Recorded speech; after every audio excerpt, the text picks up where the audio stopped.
Bonsoir, ça me fait plaisir d'être à Rimouski. Je suis partie de Montréal ce matin à 7h, donc je suis un peu fatiguée, mais on va essayer de vous garder en vie, même si vous êtes venus à 7h30. Vous êtes vraiment...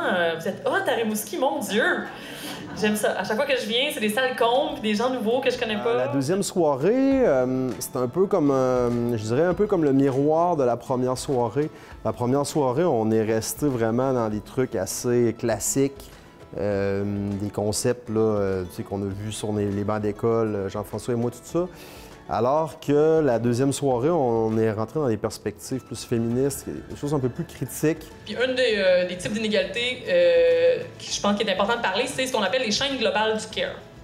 Puis ça, c'est quand une femme, par exemple, Philippines, Guatemala, Mexique, va laisser sa famille derrière pour aller s'occuper d'enfants de d'autres personnes dans d'autres pays. J'écrirais cette deuxième soirée-là comme étant mobilisatrice parce que j'ai l'impression il y a plein de gens du milieu qui sont venus de différents horizons. Il y a plein de groupes à Rimouski qui travaillent sur des enjeux sociaux et j'ai l'impression que ce soir-là, on était tous à la même place au même moment pour entendre parler une personne spécialisée au niveau du droit des femmes. J'ai senti un esprit de communauté plus fort et que ça, c'est ce qui m'a marqué en fait. J'ai l'impression que c'était pas le même monde que la première soirée. Ça avait changé dans la deuxième soirée. Donc il y avait une autre gang aussi, une autre ambiance avec d'autres préoccupations, d'autres questions. Fait que ça a amené aussi... En tout cas, moi, c'est mon impression. Là, je sais pas, je peux peut-être me tromper, mais j'avais l'impression des fois, c'est ça. Il y avait des gens qui revenaient d'une soirée à l'autre, mais il y avait aussi quelque chose qui était différent d'une soirée à l'autre, l'ambiance. Des fois, c'était pas le même monde. Des fois, une gang qu'on n'avait pas vue, là, qui sont venus pour cette soirée-là. Fait que ça amène chaque soirée à sa couleur particulière.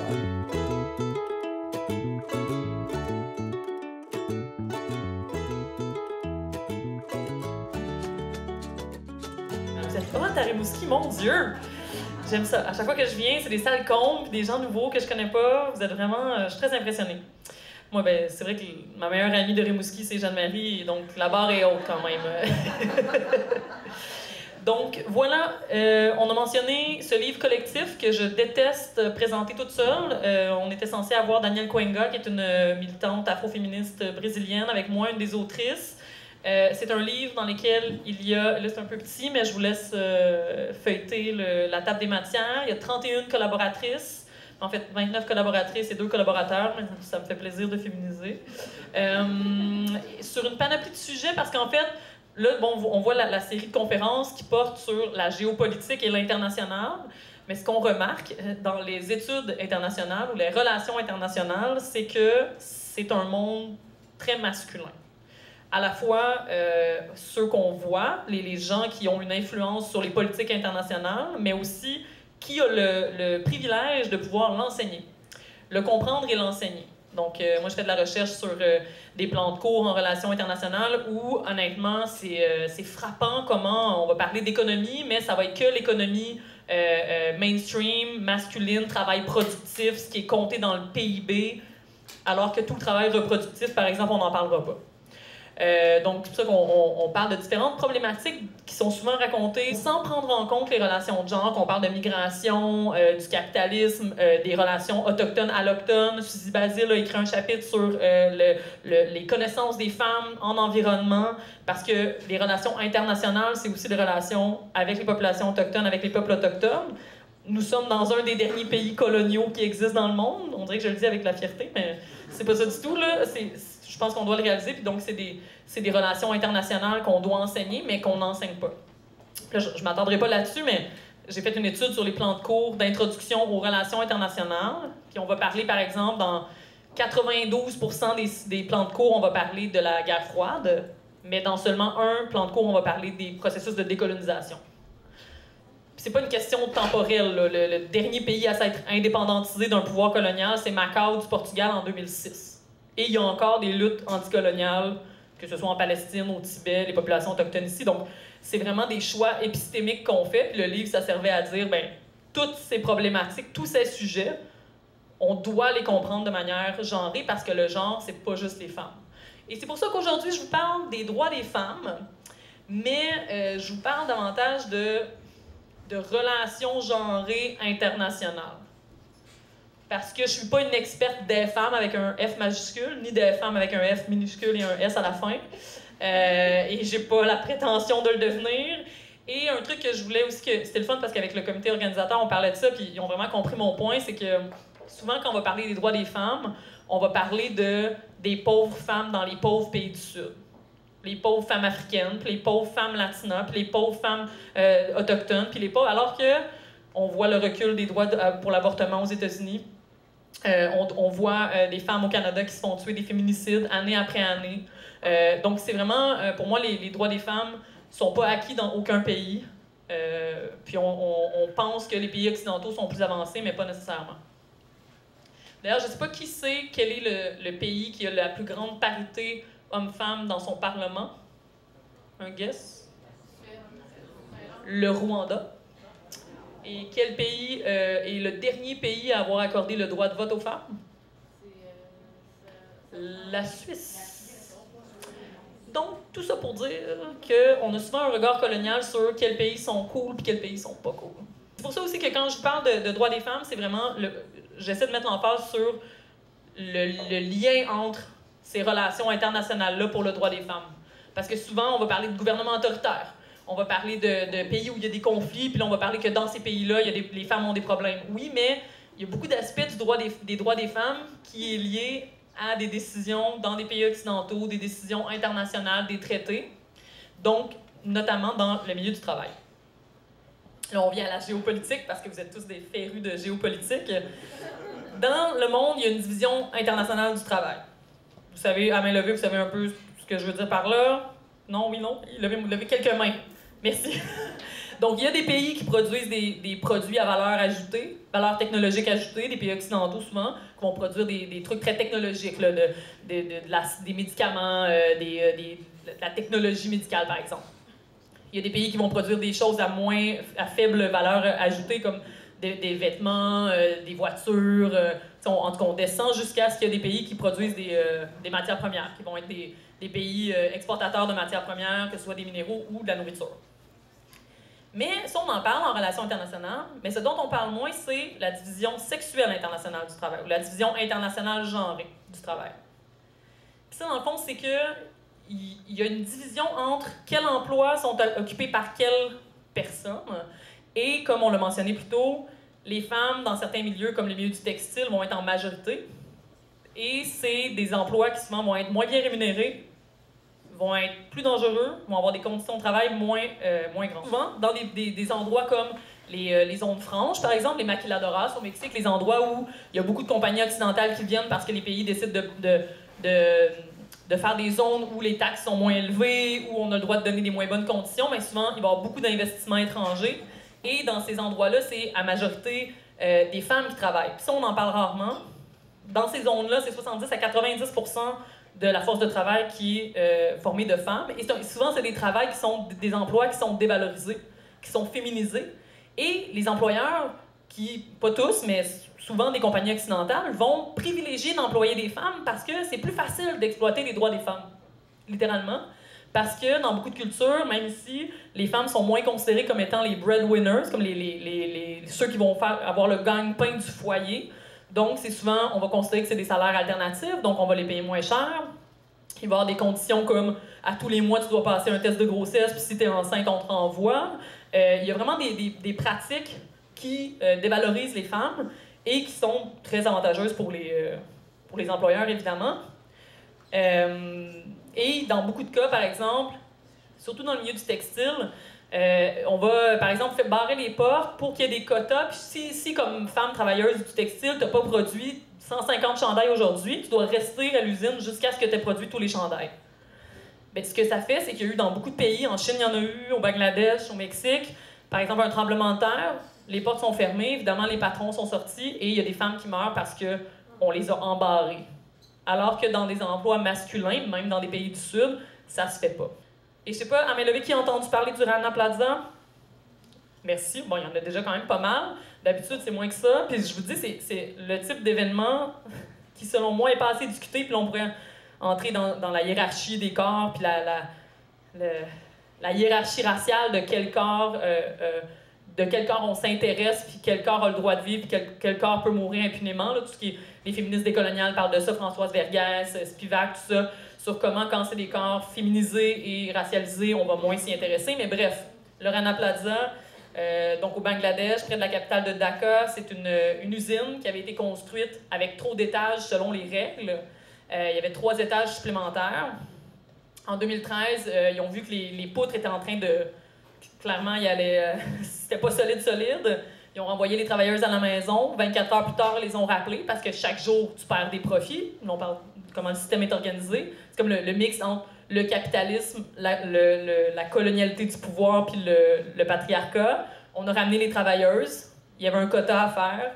Et évidemment, l'usine s'est effondrée sur 1127 femmes travailleuses en train de travailler pour faire du profit pour des propriétaires d'usines. Puis il y a une statistique qui m'a choquée quand je l'ai vue, c'est une économiste indienne, Jayati Ghosh, qui parle de ça. Un des 4 plus grands PDG d'industrie du textile dans le monde fait autant d'argent en 4 jours qu'une de ses employés au Bangladesh durant toute sa vie.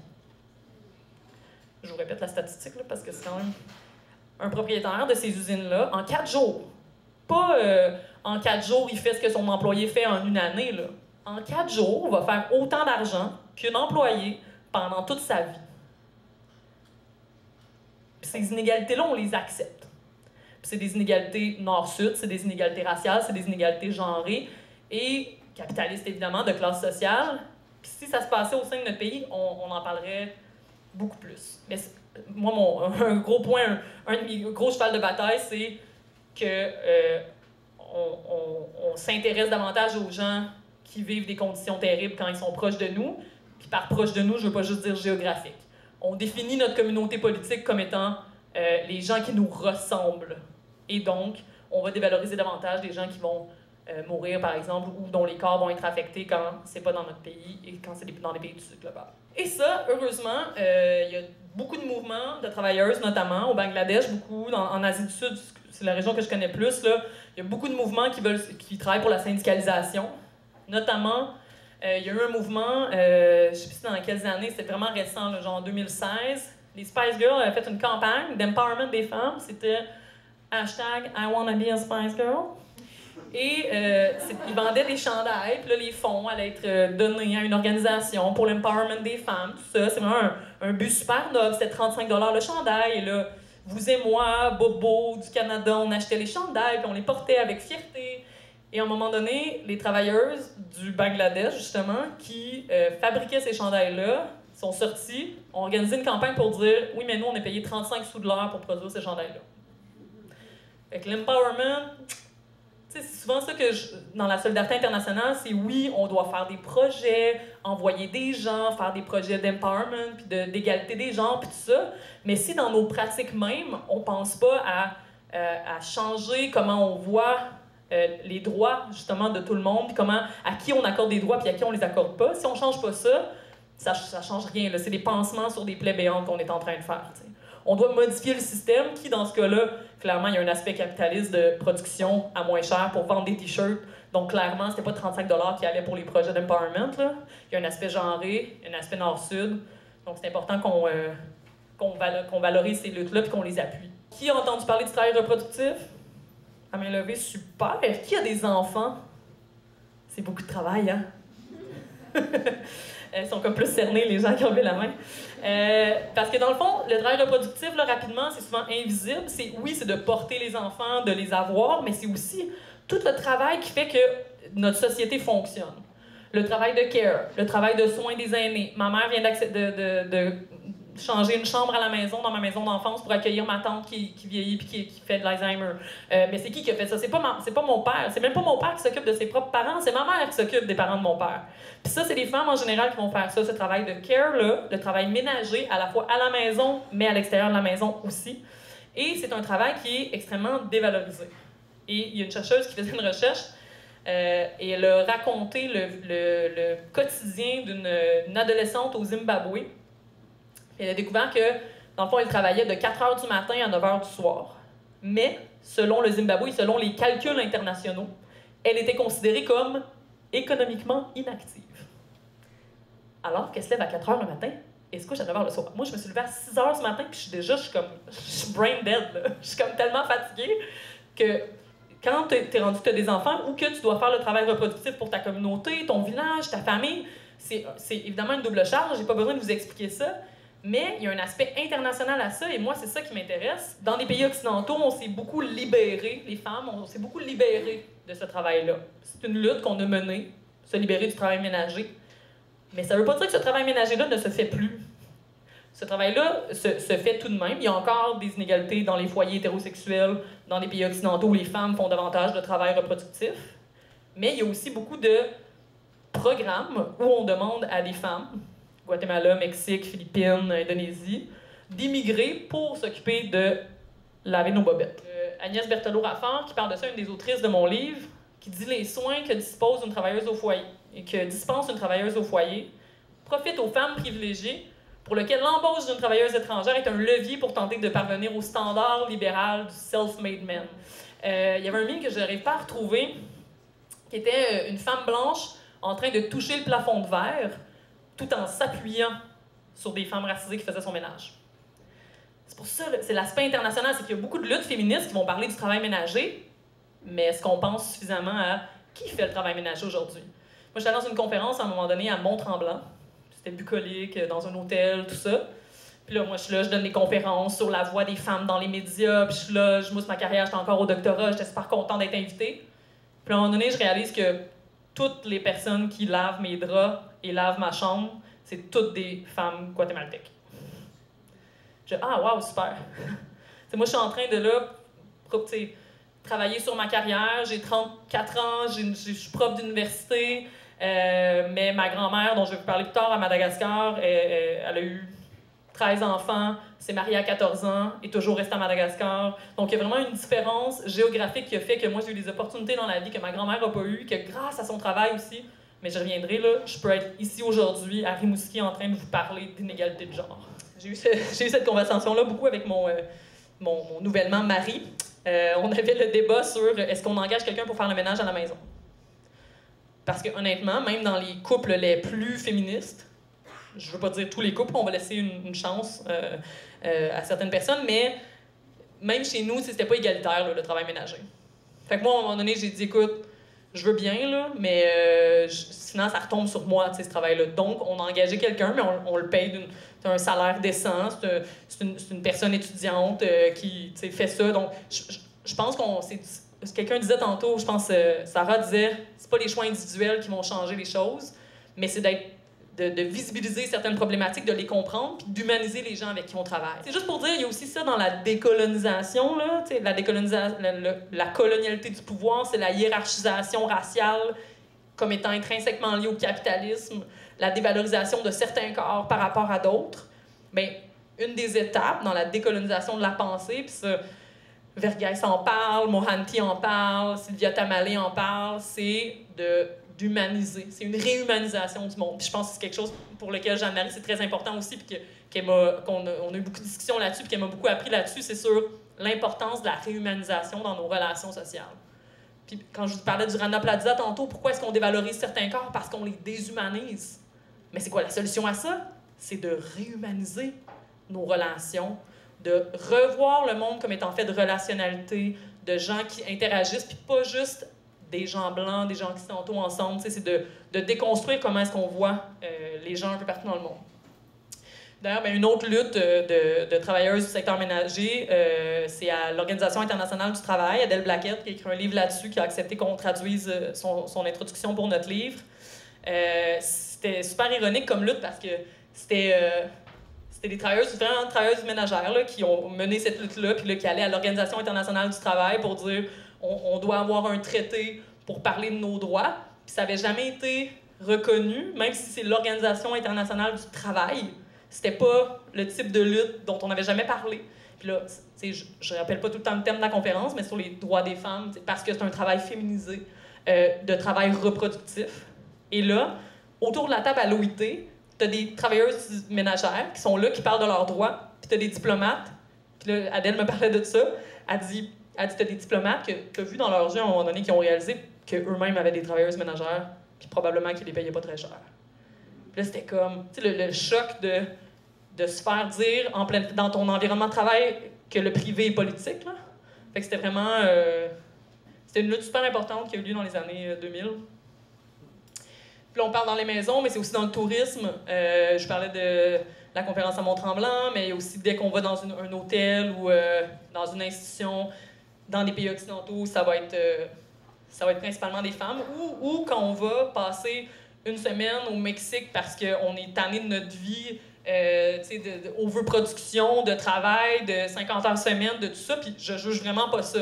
Mais c'est principalement des femmes du Sud global qui vont prendre soin de nous, de notre vie capitaliste, tu sais. Puis je comprends, parce que le modèle, le problème, c'est pas le fait qu'individuellement, on va dans le Sud pour se reposer. On a besoin de se reposer parce que le système est fait comme ça. Mais il faut réaliser que ça crée des inégalités globales. Puis un des types d'inégalités qui je pense qu'il est important de parler, c'est ce qu'on appelle les chaînes globales du care. Puis ça, c'est quand une femme, par exemple, Philippines, Guatemala, Mexique, va laisser sa famille derrière pour aller s'occuper d'enfants de d'autres personnes dans d'autres pays. Ça fait une chaîne, un processus là, de transfert du care où la femme va laisser ses enfants peut-être à sa mère, à sa sœur, à quelqu'un de la communauté pour aller s'occuper d'enfants blancs occidentaux plus riches dans d'autres pays. Ou pas nécessairement blancs, ça se fait aussi comme Philippines, Koweït ou dans ces régions-là au Qatar, tout ça, il y en a beaucoup aussi.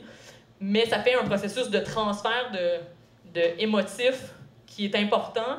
Et donc, nous, pour qu'on soit émancipés et que les gens fassent notre ménage, on accepte que des enfants vont subir les contre-coups de ça. Et un dernier aspect, là, j'avoue que je n'ai même pas mentionné le titre de cette section-là, que je vois comme l'internationalisation du travail reproductif, parce que, bon, je vous disais, bon, il y a des luttes féministes qui vont parler du travail ménager, il y a beaucoup de problématiques féministes dont on va parler ici, mais il y a une internationalisation de ces processus-là, comme par exemple le fait qu'à mon université, on emploie des femmes immigrantes pour laver le plancher, l'aspect que ça va être des femmes racisées qui vont faire le ménage chez nous, dans les hôtels, tout ça, c'est de l'international. Donc le travail reproductif, là, il y a un processus de racialisation qui fait qu'il y a certaines personnes maintenant qui vont opérer plus le travail reproductif. Et il y a un aspect comme, là vous voyez Djenabé Alibé, qui est ma grand-mère, qui est décédée maintenant, mais qui était à Madagascar, qui a élevé ses 13 enfants, dont 11 sont partis de Madagascar pour aller en France ou au Canada, comme mon père, qui ont participé au PIB du Canada. Mon père paie ses impôts depuis maintenant plus longtemps que j'existe. Participe au développement économique du pays, m'a permis à moi, à mon frère, d'avoir une vie différente, mais ma grand-mère n'a jamais bénéficié de tout le travail reproductif qu'elle a fait pour élever ses enfants. Peut-être directement parce que mes oncles, mes tantes envoyaient de l'argent, mais le pays, Madagascar, n'a jamais profité du travail de ma grand-mère.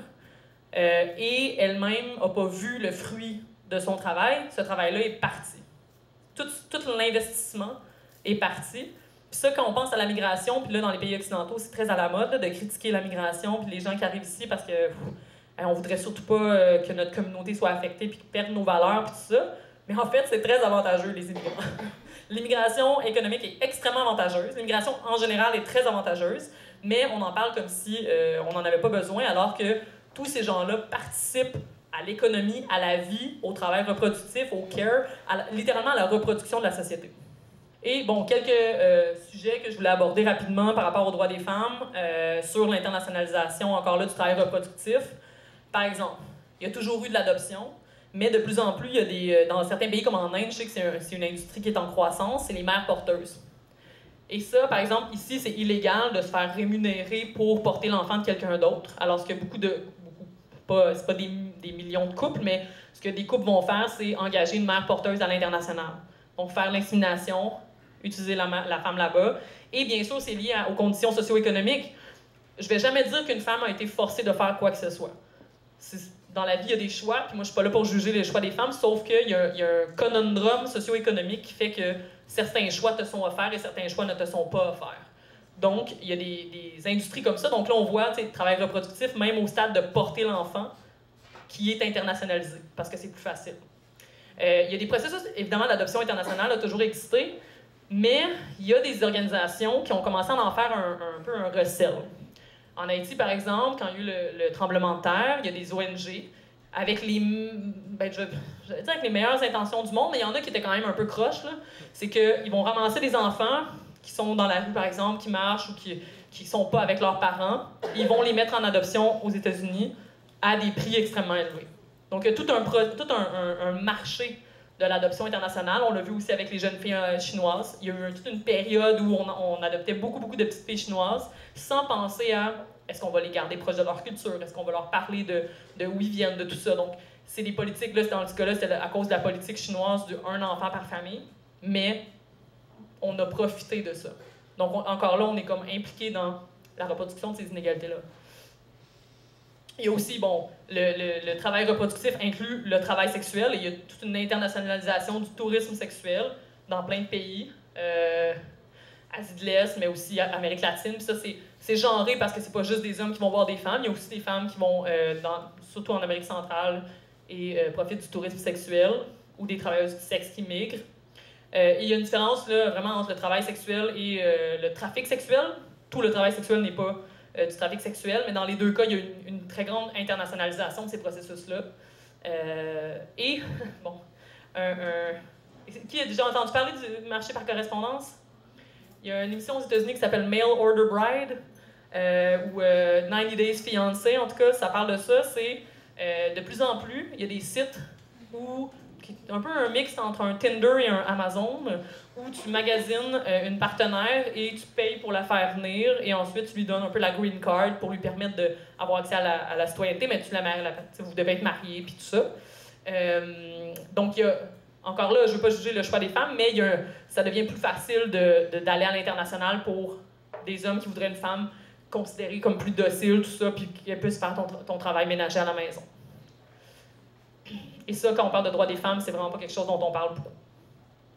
Il y a encore énormément de violences faites aux femmes. T'sais, on a l'impression, puis honnêtement, je l'entends beaucoup, là, comme si on est arrivé à la panacée de l'égalité des genres, comme si maintenant, on avait moins d'inégalités, que les droits des femmes étaient plus respectés. Oui, d'une certaine manière, oui, dans certains endroits, mais il y a encore le mariage forcé des jeunes filles, il y a encore beaucoup de violences sexuelles, des féminicides, des morts de femmes parce qu'elles sont femmes. Puis là, évidemment, on a l'anniversaire de la Polytechnique, dont on va parler plus tard. Mais il y a aussi énormément de femmes autochtones au Canada et au Québec qui meurent chaque année. Je parlais plutôt, j'étais en entrevue à Radio-Canada, puis je mentionnais Cédrica Provencher. Il y en a peut-être qui sont trop jeunes pour savoir c'est qui. Mais qui, à main levée, a entendu le nom de Cédrica Provencher? OK. Qui a entendu parler de Tina Fontaine?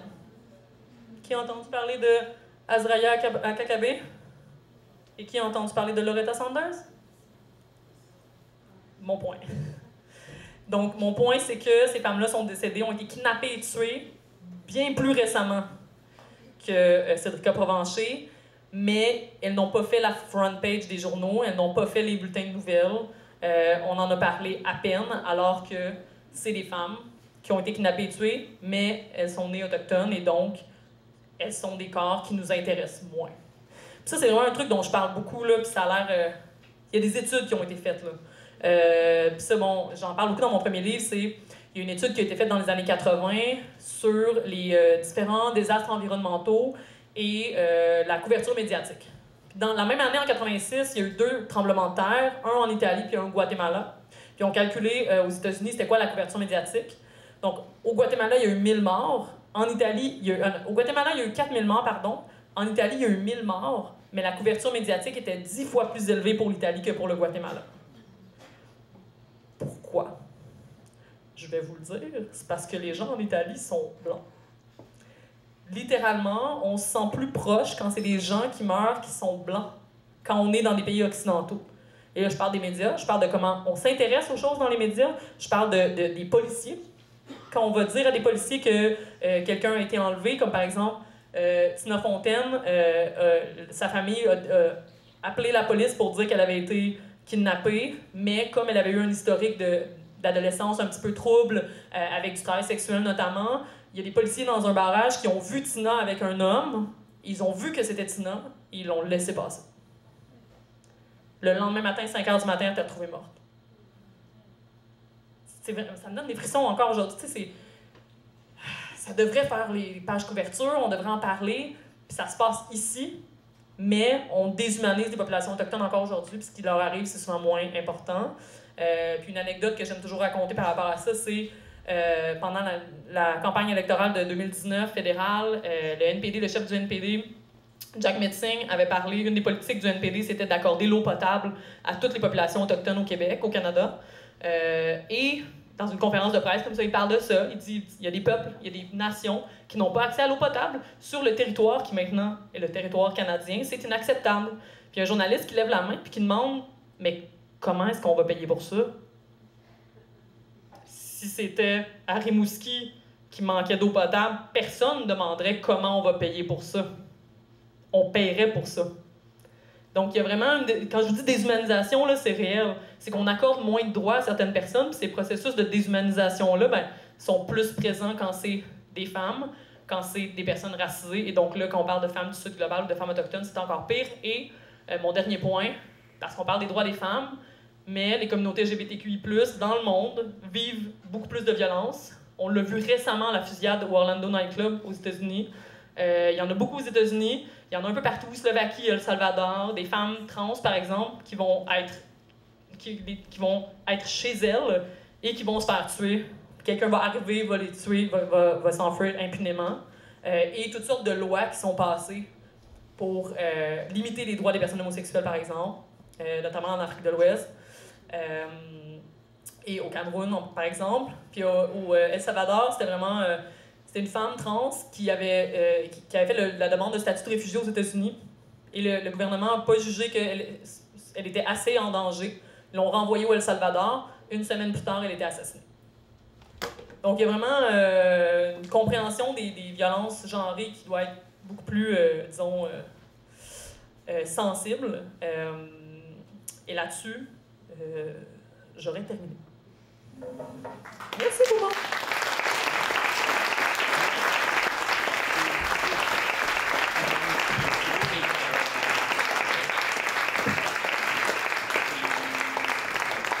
Merci Maïka. Je te l'ai toujours dit, t'écouter c'est une épreuve. Quand j'ai beaucoup de peine et que je ne sais pas quoi dire, je me sauve dans la poésie. Puis on a une fille qu'on aime toutes les deux qui s'appelle Leonora Miano, qui, à mon avis, fait écho à ce que tu nous racontes. Le projet des amis qui nous ont invités aujourd'hui, c'est de comprendre le monde. Mais ce n'est pas de comprendre un monde statique, c'est un monde en mouvement, c'est un monde en mutation. Et je pense qu'on ne sait pas à quel point on est dans un monde qui a muté déjà et qu'on ne prend pas pour acquis qu'il a muté et que notre pensée là-dessus, elle est limitée par le passé, nos actions sont limitées. Moi, j'enseigne l'accompagnement du changement. Et une des théories que nous enseignons, c'est que c'est dangereux pour la psyché humaine, des prises de conscience qui ne sont pas suivies par des mises en action. En fait, c'est douloureux. Et actuellement, j'ai beaucoup de personnes autour de moi qui me disent « Jeanne-Marie, on ne veut plus t'entendre. » Personne dit ça, Jeanne-Marie. Qu'est-ce qu'on peut faire? Ils me disent ça. Qu'est-ce qu'on peut faire? À quoi ça sert de nous dire ça si on ne sait pas quoi faire? Léonard Miano, il parle sur le monde connu. Je pense qu'on a au moins une décolonisation de nos imaginaires à faire. Elle dit, ils ne veulent pas voir disparaître le monde connu. Les assimilationnistes, les opposants de l'interculturalisme, c'est ça qu'ils craignent, la perte des repères. Que tout change, qu'on n'ait pas le choix, que ce soit ça ou disparaître, que la langue se transforme, que le visage aussi, la substance profonde, que le pouvoir et même la peur changent peut-être de camp. Pas tout de suite, un jour prochain. Que le nom de France ait un autre contenu, le vrai. Celui qui relie l'Hexagone à la Caraïbe, à l'Amérique du Sud. Celui qui l'a planté dans l'océan Indien. Celui qui s'est rendu en Afrique. Celui que l'Afrique a touché, imprégné, qu'on soit français, canadien, en réclamant mes allégeances, bien des appartenances. Qu'on dise la nation trop petite, trop étriquée pour définir ce qu'on est. Ils veulent préserver le monde connu. Son rayonnement, sa puissance, son impérialisme. Et on le comprend, car l'éclat s'affaiblit. Car la puissance vacille un peu plus chaque jour. Et ça fait mal. Mais d'autres ont vu s'effilocher la réalité, se désagréger le monde connu. Leurs enfants errent, tentent encore de comprendre comment fonctionne le nouvel univers dans lequel ils ont été précipités. C'était ça la colonisation, pour ceux qui l'ont vécu. Ceux qui sont nés ensuite dans des espaces créés, nommés, bornés, mis en coupe, réglés par elle. C'était ça la colonisation, la disparition du monde connu. On vit avec comme on peut, mais on vit. J'ai l'impression que l'époque du XXIe siècle demande à tout le monde... moi, j'aime beaucoup le coronavirus. Je trouve que c'est la bibite la plus démocratique que l'univers n'a jamais inventée. Je trouve que depuis la pandémie, on est devenu un village global pour vrai. Ma question, ma belle Maïka, c'est... On parle de l'internationalisation des violences faites aux femmes. Finalement, tu nous as parlé tout l'après-midi, toute la soirée, de l'indissociabilité du patriarcat, du capitalisme et de la division du monde nord-sud. Dans ma classe, mes étudiants me disent qu'est-ce qu'on fait? Qu'est-ce qu'on peut faire avec ça? Prendre conscience de ça, ça va, mais qu'est-ce qu'on fait? Est-ce qu'il y a des actions que toi, tu vois? Je me dis qu'il y a des choses qui sont de l'ordre de l'intra, il y a des choses qui sont de l'ordre de l'inter, il y a des choses qui sont de l'ordre du systémique. Est-ce que tu peux nous éclairer pour que les gens qui t'ont entendu ce soir partent en se disant « au moins je peux faire ça ». Une chose, une petite chose. Mais oui, mais je peux, puis c'est vraiment c'est une conversation qui revient souvent, puis pour moi, l'intra puis le systémique, c'est vraiment relié. Puis je sais que nous, on est d'accord là-dessus, mais c'est pas tout le monde qui pense comme ça. Puis moi, tu vois, toutes ces idées-là venaient aussi beaucoup de conversations que j'avais avec des camarades, souvent anticapitalistes, qui vont penser le système et qui vont lutter contre le système, tout ça, de manière très active, vont un peu attendre la révolution, c'est un peu le genre de... On attend le grand soir, là. On attend que ça se passe, mais ça se passera pas comme ça. Puis là, souvent, des gens très radicaux, disons, vont un peu, pas dévaloriser, mais penser que le fait de changer les mentalités, puis tout ça, ben, c'est pas suffisant. C'est pas suffisant, mais c'est une condition nécessaire. Si on change pas dans nos esprits, dans comment, puis c'est nos esprits, mais c'est pas juste... C'est vrai que j'ai l'habitude de dire nos esprits, mais tant qu'on changera pas dans nos cœurs, dans nos corps, comment on perçoit l'autre, on y arrivera pas, là.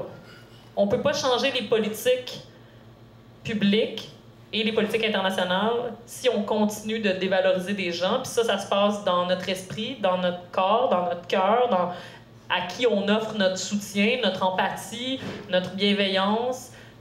Donc, une action, il y a plein d'actions politiques qu'on peut faire. On pourrait en parler. Il y a organiser des manifestations, organiser des actions politiques, organiser des pétitions, s'impliquer dans des organismes, donner à des organismes. Bon, il y a tout ça, bien sûr. Il y a voter des gouvernements qui sont plus solidaires, tout ça, ou qui vont adresser certaines problématiques.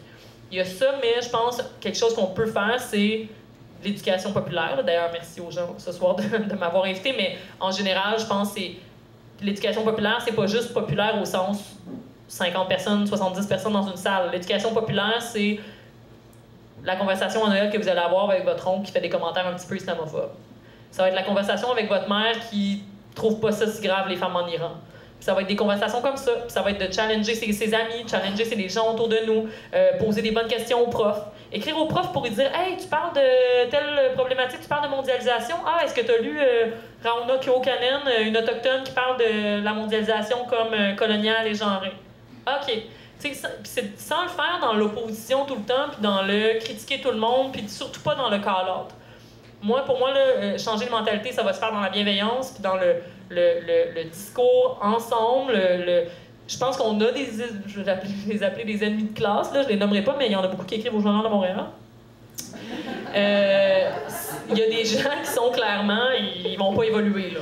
C'est triste, puis je pense qu'on peut avoir moins de bienveillance pour des gens qui font des commentaires racistes, sexistes ou vont activement dévaloriser des gens. Je pense pas que tout le monde doit être aimé, mais on n'est pas obligé, nous, comme humains, c'est difficile d'être dans la bienveillance. Ça a l'air facile, là. C'est très difficile. Parce qu'on vit des inégalités, on voit les inégalités, on voit des gens dont les corps sont affectés, puis c'est dur d'être gentil avec les gens après ça.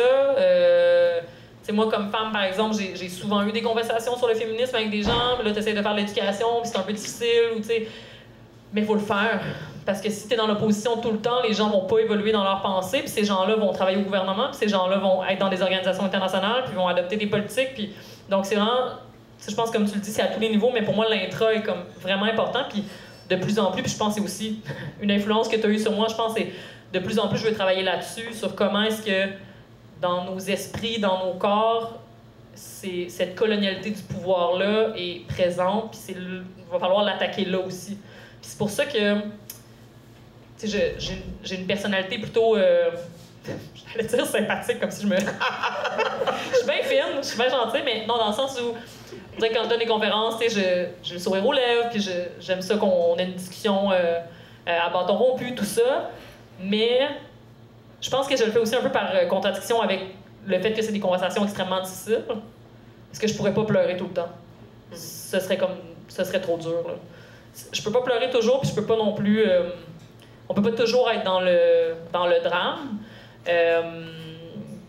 Mais reste que, même si j'ai cette attitude-là, ça doit être difficile. Puis si à aucun moment de ma présentation, vous vous êtes senti un petit peu mal à l'aise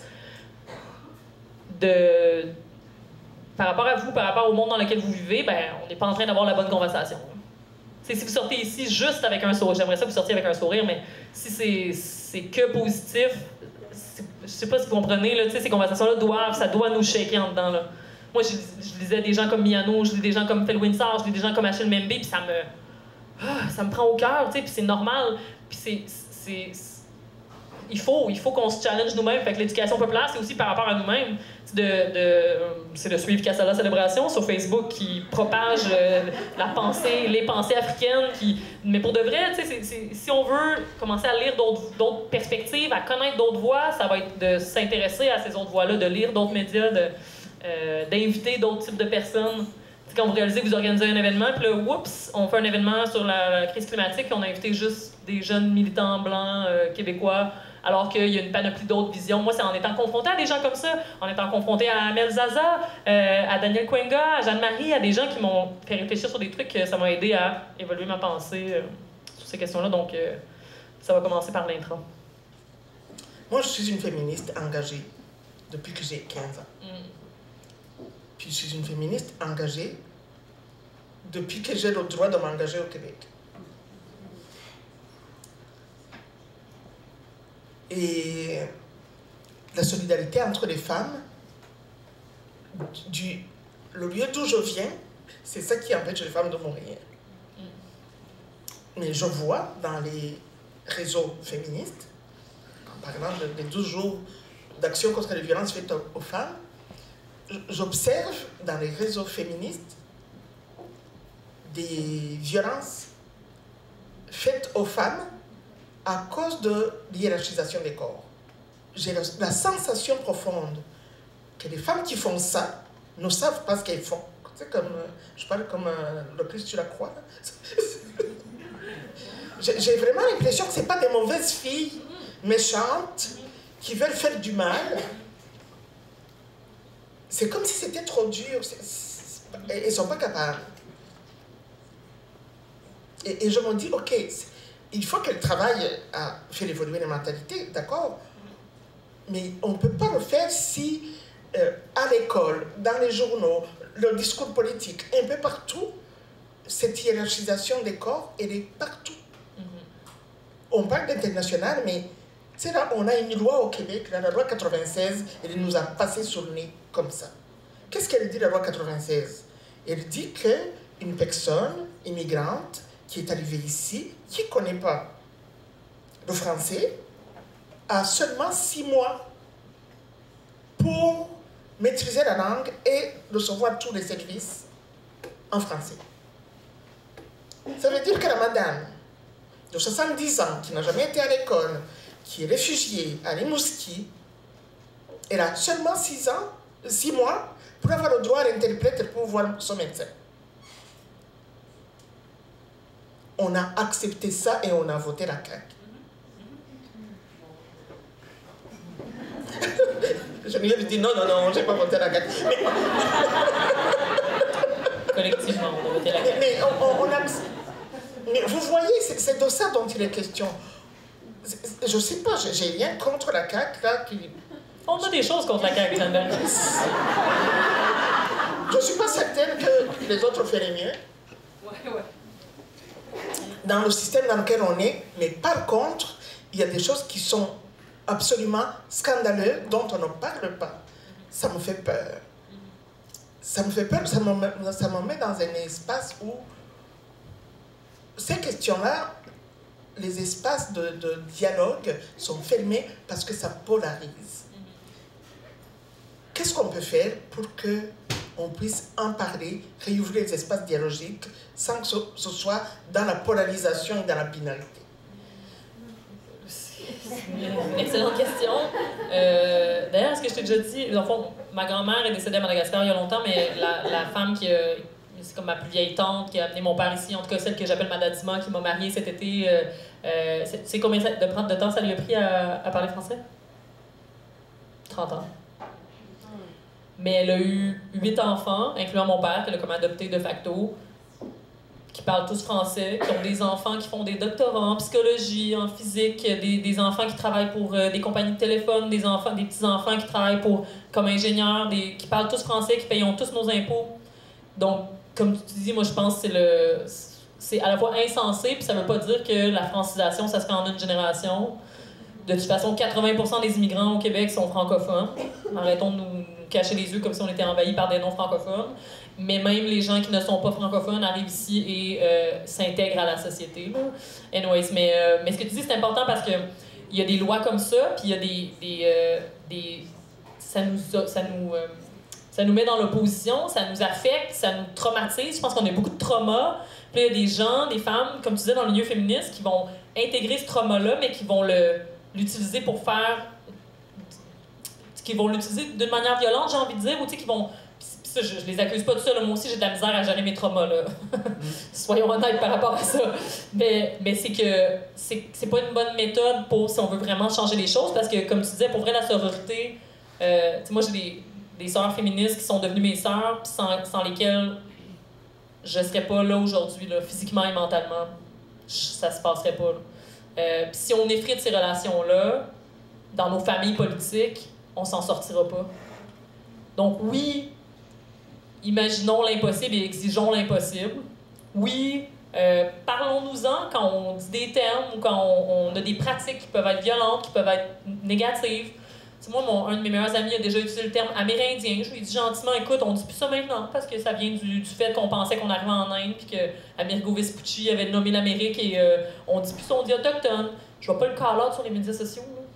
Tu sais, dans le sens où je pense qu'on n'est pas dans les souliers de tout le monde puis on peut pas comprendre là d'où les gens viennent. Puis je trouve beaucoup de cette violence-là vient d'un postulat qui est tout le monde devrait être au stade militant qu'on est en ce moment. T'sais, tout le monde devrait avoir compris les affaires dont on parle. T'sais, je vous fais lever la main, mais c'est pas grave si vous avez jamais entendu parler d'Irana Plaza.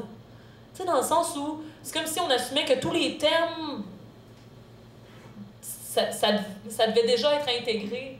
T'sais, le mot en haine, mon père, qui est indien, l'a déjà utilisé et pense qu'on devrait pouvoir l'utiliser. Puis là, moi, je suis là, petite woke, immigrante de 2e génération, qui est comme, ben, papa, je pense pas. Puis là, je me sens mal parce que, tu sais, mais c'est pas. Ça se fait pas en une génération, ces choses-là. Puis, comme je vous dis, à moins que ce soit des ennemis politiques, où là, on a le droit de les critiquer publiquement. Non, mais dans le sens, vous comprenez ce que je veux dire, là, je serais pas une collaboratrice du régime nazi, là. C'est pas ça que je veux dire, là. C'est juste. Je pense que dans nos milieux, tu sais, la gauche est tellement fragmentée. Est-ce qu'on peut, s'il vous plaît, laisser un petit break, un petit respire pour être dans la bienveillance puis l'humanité? Puis c'est pour ça que j'aime beaucoup le fait que dans les mouvements décoloniaux, et je déteste qu'on a beaucoup trop utilisé ce terme-là, là, mais maintenant je parle, et en fait les auteurs, les autrices parlent de ça. Là, Sylvia Tamali, qui a écrit un excellent livre sur l'afroféminisme, elle parle plus de décolonisation, mais elle parle de réhumanisation.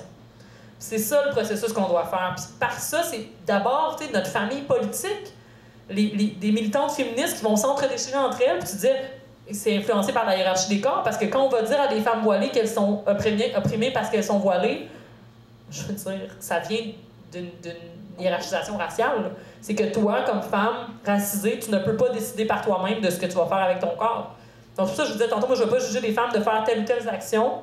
Mais dans les mouvements féministes, on s'entre-déchire là-dessus parce que c'est comme important pour moi de gérer, toi, tes actions. Je gagnerais rien si je suis la personne la plus pure moralement ici, là.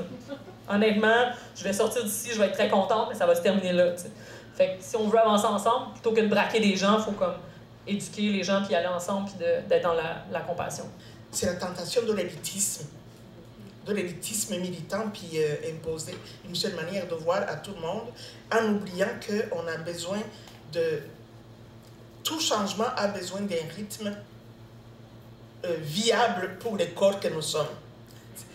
Comment on fait pour d'entrer dans un rythme de transformation qui soit viable? Moi aussi, je salue les organisatrices et les organisateurs de cet événement. J'ai l'impression qu'on a, même dans les mouvements de gauche, même dans les mouvements féministes, on a quitté l'espace de l'éducation populaire. Mm-hmm. Puis en quittant l'espace de l'éducation populaire, on a quitté la possibilité de réapprendre des pratiques dialogiques.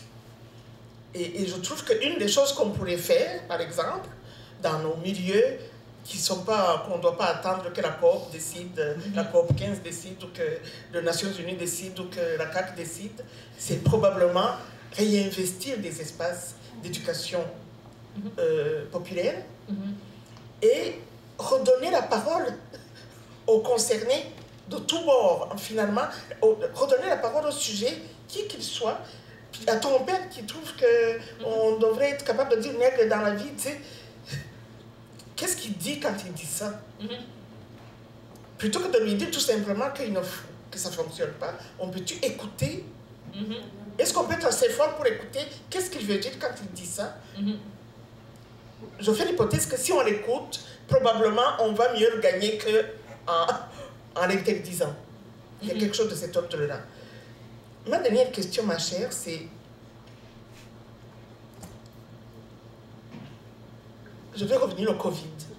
Le système de santé qui s'effrite. Des enfants qui ne trouvent pas des Tylenol dans les pharmacies. Quand même, tu sais, on est au Québec, là. Ce qui s'effrite dans le système de justice, ce qui s'effrite dans le système de santé, ça tombe sur les organismes communautaires. Ça tombe sur les femmes qui sont des proches aidants. Ça tombe sur les femmes qui travaillent dans les organismes communautaires, qui sont moins bien payées. Ça tombe sur les femmes racisées qui font du travail de préposés aux bénéficiaires. Et je trouve que quand on parle des luttes féministes, on parle des femmes qui sont victimes de violences conjugales, on parle des femmes qui sont victimes de violences à caractère sexuel, mais on ne voit pas dans l'échelle professionnelle pour voir comment on est en train de sacrifier nos jeunes femmes, les femmes qui sont actuellement, qui tiennent la société à bout de bras, sont tous dans le domaine du care. Et ma question pour toi, c'est par où il faut rentrer pour prendre cette question-là à bras-le-corps? Parce que maintenant, j'ai le sentiment qu'on est en train de les user. Et si ça continue comme ça, d'ici 5 ans, il n'y en aura plus. Là. Ben oui, puis ça fait référence à comment, quand je parlais du travail, des inégalités dans le travail, il les relations internationales de racialisation, de colonialité, c'est aussi ici. Puis on aurait pu faire la même présentation sur des problématiques comme ça ici, de dévalorisation du travail des femmes dans des secteurs de travail reproductif qui sont sous-payés, exténués, mais qu'on oblige de faire du travail supplémentaire, de faire des heures supplémentaires, tout ça. Puis comme tu disais tantôt, bon, je n'irais pas jusqu'à dire que j'aime le coronavirus, mais je pense que ça a servi peut-être à nous faire réaliser l'importance de ces emplois-là. Parce que personne ne voulait reprendre leur arrière-grand-père ou leur grand-mère chez eux. Puis là, on réalisait, ah ouais, c'est vrai, les préposés aux bénéficiaires, c'est comme des gens très importants. Puis moi, ma belle-sœur fait ça dans la vie. Payer 20 $ de l'heure, à peine 5 $ de plus que le salaire minimum, pour s'occuper de personnes âgées dans une période où ce travail-là peut te faire mourir. Puis ce travail-là peut te faire mourir dans la vie de tous les jours parce que c'est un travail qui est exténuant. Puis ça, il y a plus de solutions directes ou de luttes directes qu'on peut faire parce que directement, les gouvernements qu'on élit sont les responsables, sont les employeurs dans ces domaines-là. Puis là, de me faire dire par la CAQ, justement, on fait une étude sur les CHSLD, tout ça, mais dans le fond, il n'y a rien qui change, alors que c'est pas de la faute juste de la CAQ, le fait que les CHSLD étaient en piètre état. C'est la faute des libéraux qui ont coupé dans les systèmes de santé, c'est la faute des gouvernements subséquents qui n'ont pas réinvesti dans les systèmes de santé. Mais on continue dans la même voie de privatisation, puis d'enlever des fonds à certains domaines pour en mettre dans d'autres. Donc ça, c'est vraiment une question de pression sur le politique, de pression sur le politique qui est le plus proche de nous, là, municipal aussi, mais dans le sens, c'est assez accessible. Là. On connaît nos députés, on sait c'est qui, on sait ça pourrait être qui les champions de ces questions-là. On pourrait shamer du monde assez qu'ils feraient accepter ils pousseraient pour certaines lignes politiques. Donc, j'ai pas nécessairement un grand espoir en la CAQ, mais la CAQ est un parti opportuniste. Donc, s'il y a de la pression populaire suffisamment, j'ai espoir qu'on pourrait changer les choses. Après, je ne vote pas CAQ, mais peu importe le gouvernement, il ne faut pas baisser les bras parce qu'on a un gouvernement qui est... mettez l'adjectif qui vous tente là, après cette phrase. Mais c'est une lutte qu'on pourrait faire, puis je pense qu'on doit le faire. Puis c'est de...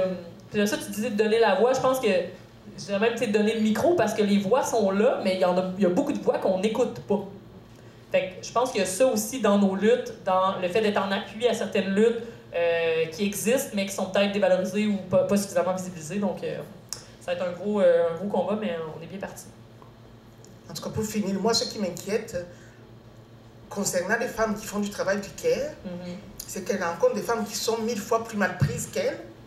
Du coup, elles dévalorisent leur propre souffrance. Et cette voix-là, elle n'est pas portée parce qu'elle est presque pas conscientisée. Et ça fait partie de la question du travail genré. Là, oui. Et je trouve que cette voix-là, elle n'est pas encore suffisamment portée. D'ailleurs, j'aimerais ça qu'on fasse un projet là-dessus. C'est bon, on s'en parle.